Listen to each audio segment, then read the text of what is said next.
The term sundown town refers to communities in the United States that historically practice a form of racial segregation by systematically excluding non-whites from residing within their town after dark.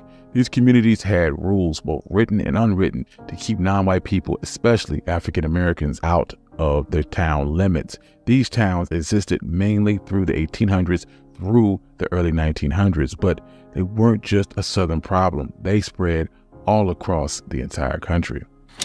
Within these towns, you might find signs that state, "Don't let the sun go down on you here," warning non-white people to leave before nightfall. If they didn't, they faced threats of violence and even the possibility of being lynched. Local officials, business owners, and residents in these towns worked together to keep the communities almost entirely white. Sometimes there were actual laws that said African Americans or other minorities couldn't buy or rent homes within the area. Even when there weren't laws, white residents would often use threats of violence to enforce this racial divide. Real estate agents helped by refusing to sell or rent homes to non-white people into specific neighborhoods, a practice known as redlining. Banks also joined in by denying home loans and insurance to minorities trying to live in those areas. Police officers would enforce these rules. They would arrest or scare away any non-white resident who stayed after sundown. As it got dark, you would see more police patrols to make sure that no black person was within the city limits. But sundown towns weren't just patrolled by police. The entire community played a role in keeping the town mostly white. Anyone who tried to stand up to these rules would face economic reprisals that were as simple as being shunned by your neighbors or possibly even losing your job. In other words, everyone in these towns worked together to make sure that these rules were followed, making it very hard for anyone to change them. Welcome back to Breakdown Friday. Joseph Ward, Patrick Irvin, Professor Carl Tone Jones. So we are here breaking down these sundown towns. Why did sundown towns exist? What was the benefit from sundown towns? Like the structure of sundown towns. What was the outcome of sundown towns? Why did white people go to the lengths and the extremes that they went to make sure that they could keep black people either out of their towns exclusively or out of their towns after dark? And ultimately, why were black people even trying to be in these towns? Now, we do know across the board, can't just make that blanket statement, because in some areas that black people may have lived in, the necessities that they needed were in these areas. So they may have had, but a lot of times, especially, we wagging our fingers at the ones who were following the white people in these areas where they were not wanted. But ultimately, just getting into these sundown towns, do sundown towns still exist in 2024? I know I found some information and we're going to get into that. But of course, we want to start with the history of the sundown towns, how they started, why they started, and when they started, and bring it up to today. Do sundown towns still exist? So of course, we got to lay the foundation and get the history right. So we're going to go to the professor. So we all jump in the classroom, put your thinking caps on. But before we do that, make sure you visit fetlifestation.com. Immediately following this, fetlifestation.com, so you can check out all of the information that Professor Carl Tone Jones has in office hours with Professor Carl Tone Jones. Everybody say they want to meet the professor, go to his office hours, fetlifestation.com. Make sure you check out thepax.org, the greatest website, greatest informative website when it comes to black information, black literature, just links to black resources. Of course, the code of conduct by PAX. So that's thepax.org. And last but not least, make sure you visit my website at www.ontheshoulders1.com, where you can support On the Shoulders of Giants across the board. And all of the links to support us, to learn more about us, is in the description. So PC, man. Yes, sir. Inform us, man. Give us a little history of these sundown towns, why they started, when they started, where they started, just the history behind these sundown towns. Jeez. Okay. I'll try. As much as you know. Well, I mean, I studied it a while ago. So I know you did. I know you did. The last time I talked about it at length was, it's a while ago. But basically, sundown towns were towns that were formed after slavery, after the Civil War, where white folk wanted white-only counties, white-only states, white-only cities, white-only towns, and they were able to construct those towns in places where, where they felt as though where it's like part of the new expansion of America. And so they were commissioned, well, not commissioned, they took it upon themselves to go establish these townships in different parts of the country. And in this country, as it was stated in the video we saw prior or previously, the creation of these towns were not just in the South, in the Midwest and the North. You have sundown towns all over. We have a sundown town right outside of Philadelphia called Levittown. And the whole concept of Levittown was designed, I believe his name was Charles Levitt. I'm not sure if that's his whole name, if his name. So as usual in comments, y'all can correct me. But he decided that he wanted to create suburban townships that were free of blacks. Too many blacks were migrating north from the South. And so they wanted to create all white enclaves. So if you go to any state, and there's several states in the East Coast where you have a Levitt town, that town was created primarily to establish the white-only townships and districts. And in those towns, as they said, black people were allowed to work in those towns, but they weren't allowed to live in those towns, and they weren't allowed to be in those towns, to drive through those towns at night. In fact, we had a man who created the Green Book. And I believe, I'm not sure what his first, I can't see, like I said, Joe, you caught me up because I didn't watch the show. I didn't watch it prior to. I caught this fresh. I did a pack with it fresh. So one of the things that the Green Book was actually developed as a safe travel guide for black people. And actually, in the scene you were seeing, that was off was it Lovecraft Country? Yes.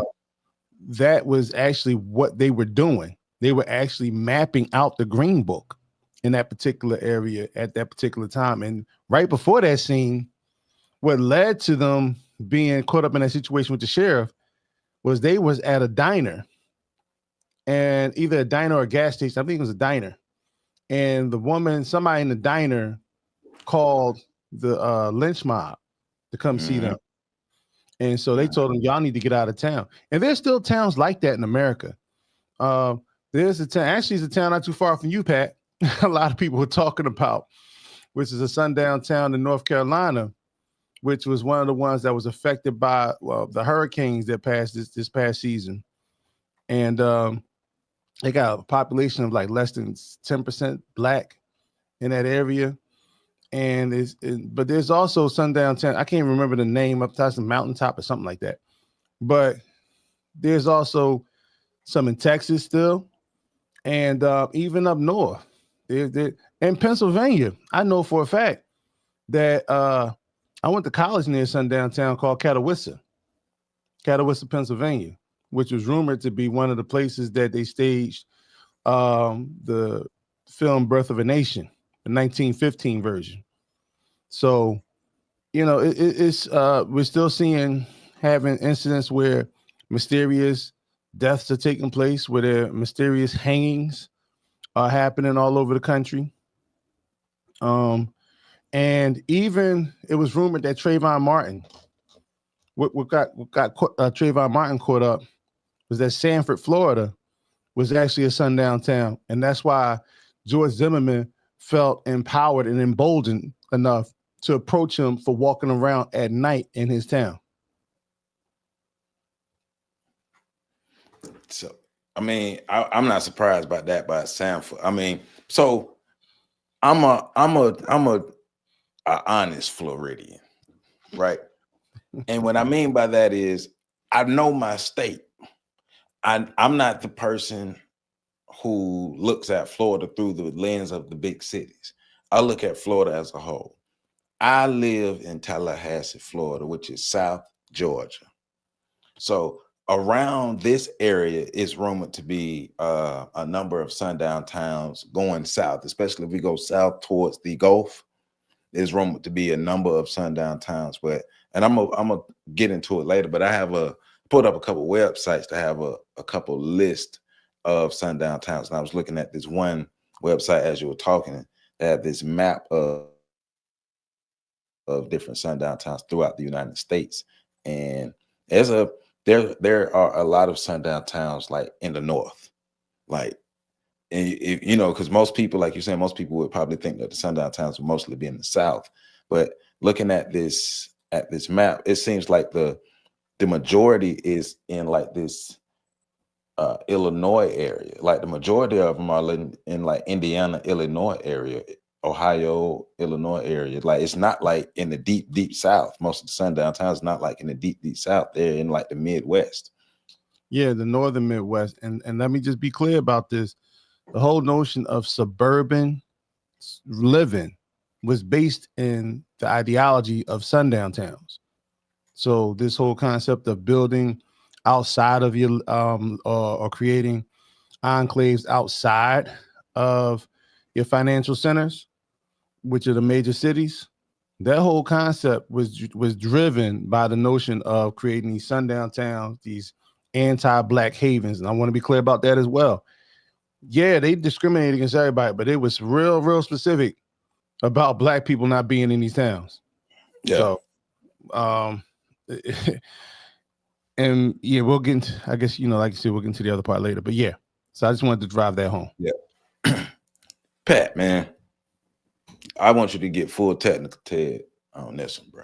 Like let's talk about like outcomes of the sundown towns or impact of the sundown towns on Black Americans, like Black Americans who were negatively impacted by the sundown towns as far as having to go into these sundown towns for necessities, as well as Black people just being affected by the sundown towns because close proximity, or even Black people being affected by the sundown towns because they chasing the white folks. Give us some your analysis on like the impact that those scenarios have had on Black people via the sundown towns. I think it's been twofold, and it's also driven the divide in the community. Because you know, like with most things, you have those that move towards and those that move against or away from, right? And so with a certain segment of the Black population, the creation of a sundown town creates this space where they want even more so to have access to this thing because they're told that they can't, or they're told that they shouldn't. So then you have this idea of overcoming. And we see this being celebrated regularly when Black people talk about overcoming adversity. You know, that's the same ideology that you see when you see Black people, or when you think about a Black person driving into a town and being told, if you're here after dark, don't be here after dark. Yeah. Or if you're here, period, don't be here at all. You know, but that whole notion that for some people that gears them up and makes them want to be defiant. It makes that thing that they're being kept from more valuable. Indeed, it makes it more valuable than their very lives and the very safety and well-being of their family, them and their families, which is what you see when you look at all of the Black people that overcame all the adversity when it comes to desegregation of schools. I love using that as an example because we took our most precious resource and we put it in direct harm's way. In an act of defiance and wanting to overcome adversity in a way in which it was really kind of a cowardice type move because you aren't even putting yourself in harm's way. You're putting your defenseless child in harm's way.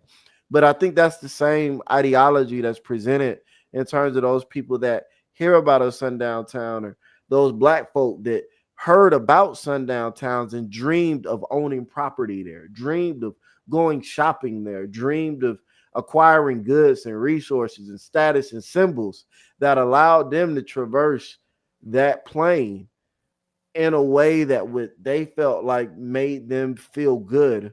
I won't say made them superior because there are a bunch of different ways that one could look at that, but that made them feel special in the midst of their Blackness. I'm a special Black. That's what you hear talk about, the accepted token Negro. Right? That We're not talking about the token Negro accepted by the whites. We're talking about the token Negro that has themselves accepted that they are a token and holds themselves up as a token. Right. They told themselves that they were accepted. Yes. So I think that's one thing you see. And when you're talking about this, you're talking about access to power, power dynamics, white people having power in America, and black people wanting to have access or proximity to that power by any means necessary. Sundown towns, their mere existence of them, their public acknowledgement and public existence of them is a very strong statement of power. Very clear and very strong. And so that narrative also comes into play when you think about group dynamics in all groups wanting to be affiliated with the power group. Well, the power group in this case has the ability to say, if you live here, your life is forfeit. Mm-hmm. And so you are going to have those people that are going to want to say, I want to be one of the special Negroes that can walk over there and can send my kids to school there and shop there and get a job there, blah, blah, blah. But then you also have this other aspect of the community that shuns that. Now, this is the aspect of the community that has largely been vilified, not only by white America, but by black America too. That aspect of the community that says, cool, you don't want me over there? I don't want to be over there. I'm good with that. Yeah. And when I say that community has been vilified, I don't mean that it's been directly set at war against, which it has, but that's not what I'm talking about right now. What I'm talking about is akin to Martin Luther King and Malcolm X. Malcolm X was vilified by omission of his historic status and impact. You know, we're just not going to talk about him. We're going to pretend like he doesn't exist. And when we do talk about him, we're going to compare him to this other figure.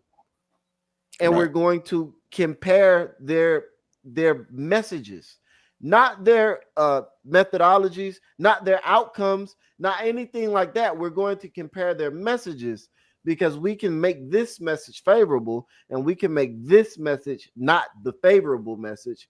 And so now anytime you think about this man, you're considered enlightened just by not having a negative opinion of him in certain circles, but you're not going to look at him favorably. So in that sense, you're vilifying in a very coded, very subversive type of way, where you've made this person not favorable, but you haven't cast a real live negative light on him that would have people being critical of you and why you did that.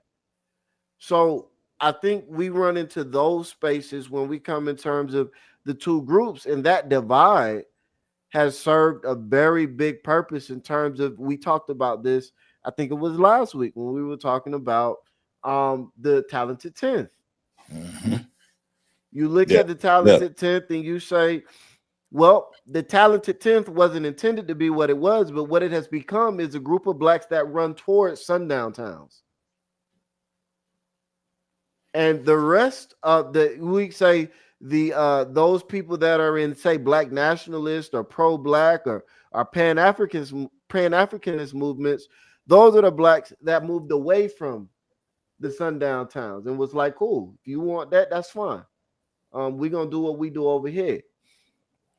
And so to me, it's like you asked a real broad question, and there's just so many ways to go into it. But I think like what I delivered is just a simplified way of kind of thinking about the structure of the conversation, because I do think in a very simplified and general way, what you do have in most situations is a group that moves towards and a group that moves away. Obviously, you have that group in the middle, but they're being pulled by those other two groups. And which way they choose to go is largely going to be determined by access to power. So in this case, the group that moves towards gets more access to power by virtue of them moving and closing their proximity to whiteness. So in large, you have masses of black people moving towards power. Right. And so in that situation, now you have the masses of the black people upset with white people for not letting them be near, upset with white people for setting certain things in place that make whiteness seem valuable to those black people who are willing to put themselves and their children in harm's way to have access to these things that white people said they couldn't have. And with that, I rest, and I'll let you move forward with how you wanted to move forward. But, you know, I asked both of you the specific questions I asked you, you know, set the foundation, but also perspective, because there's a history behind the sundown towns, but there's also an outcome of the sundown towns, and there's an impact and an effect on Black America via the sundown towns. Now, one of the questions I asked at the beginning is, why do the sundown towns exist? You all have helped to answer that question. Probably don't even know what you did, but we're talking about power, right? We're talking about power because sundown towns, like PC said, sundown towns happened after the Civil War, after the Reconstruction period. So we all know what was happening to Black people after Reconstruction. The Jim Crow era came in. So the sundown towns were white people helping to reestablish their power and to stamp their power and to stomp out any semblance of Black power, any semblance of things that would challenge any type of white power or white supremacy that they would have. So if we can have these all white enclaves, we can build in these all white enclaves, but we can also oppress Black people who may have to come into these all white enclaves, but also any Black town that's near, we can terrorize them. We can be a threat to them because we've been able to be in these areas and building up our white power. But we're going to build up our white power. We're going to make sure we stomp out any semblance of Black power that they may have. And looking at where we are today and looking at the history that we have of the terrorism that Black people experienced after Reconstruction during Jim Crow, well, it all makes sense of why the sundown town has to exist. It's just another component, but it's also a home base for that white power. So and that's what I'm thinking. Yeah, go ahead. And I think, and the reason I chose to answer it the way I chose to answer it was, I think when we talk about sundown towns, it becomes real easy to slip into that mode of talking about the evilness of white supremacy. And I love the fact that you asked the question of what was the impact? Because that is something that we have to consider, is not just white supremacy set aside. What's the impact of that force on Black culture and the Black psyche? And we can quantify easily if we're talking about the economics of the situation, if they're taking advantage of and solidifying their space in economic spaces where they're controlling resources, access to resources, transportation, and movement of resources. We can easily quantify that. The numbers are there. We know what that looks like, and we know that that has had a tremendous impact on the solidification of the white economic base here in America. That same base that now has them owning 96, 97% of the wealth of America. But a much more nuanced argument that I think needs to be had now is the psychological and cultural impact of these sundown towns on Black America and how they continue to impact what we struggle with today. We were just talking about the Fisk trial, right? And the lack of outrage over that within the Black community. I think that that also plays a role, something that was influenced by the sundown towns. When you're talking about something PC talks about frequently, the fear of white rage. Yeah, silencing Black folk. Right.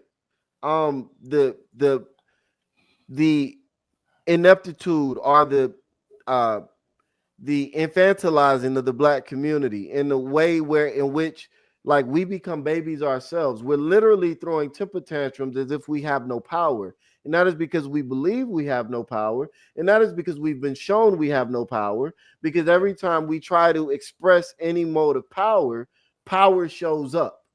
And we're never really ready to deal with power when power shows up.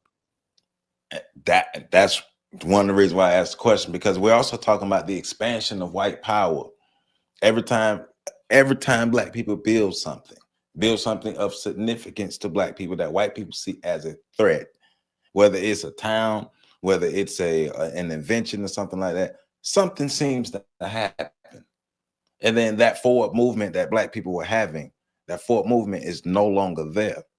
But if we're talking about in terms of the sundown towns, I'm just thinking about black townships that surrounded the sundown ships that were near.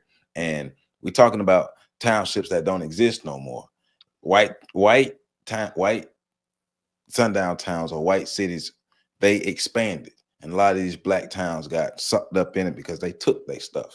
And white people still go and do that today.